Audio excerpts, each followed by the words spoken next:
Pesticide కానీ ఇవన్నీ స్ప్రేయింగ్లు తక్కువ. సో యథావిధిగా నార్మల్గా మనకి కాటన్ వేస్తే ఎలా వస్తుందో అలా అంటే సింపుల్ మెథడ్లోనే వెళ్తూ ఉంటారు. కానీ సో వెళ్తుంటారు. మనకి పెట్టుబడి మంచిగా పెట్టి కొంచెం జాగ్రత్త చేసే వాళ్ళకి బాగుంటుంది.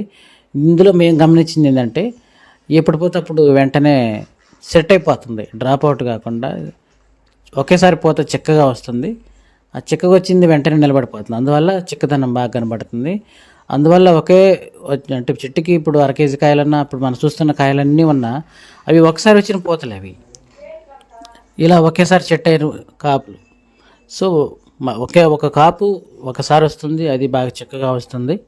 ఆ చిక్కగా వచ్చింది కూడా డ్రాప్ అవుట్ కాకుండా రాలిపోకుండా ఏ సమస్యలు లేకుండా నిలబడి సెట్ అవుతుంది. కాబట్టి మరింత బాగా చేసే మనలాంటి కొంతమంది పెద్ద రైతులకైతే మరింత సూపర్గా ఉంటుంది. అయితే ఇప్పుడు మళ్ళీ అంటే కొంచెం ముందుగానే బాగా చెట్టుని పెంచుకోగలిగితే అప్పుడు మరింత కాపు వస్తుంది. సో ఇప్పుడు అక్కడ లేతలు కూడా ఉన్నాయి, ఆ లేతలు కూడా మీకు ఇప్పుడు పెడతాను, తర్వాత మళ్ళీ ఫర్దర్గా పెడతాను.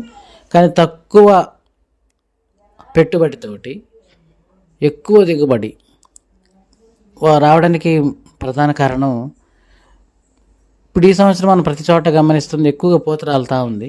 కానీ ఈ వెరైటీలో రాలేదు, అదొక మేజర్ బెనిఫిట్.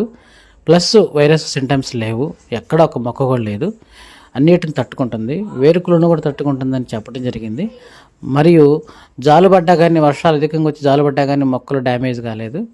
దానితో పాటు చాలా సింపుల్గా నార్మల్గా వెళ్తున్న వెరైటీ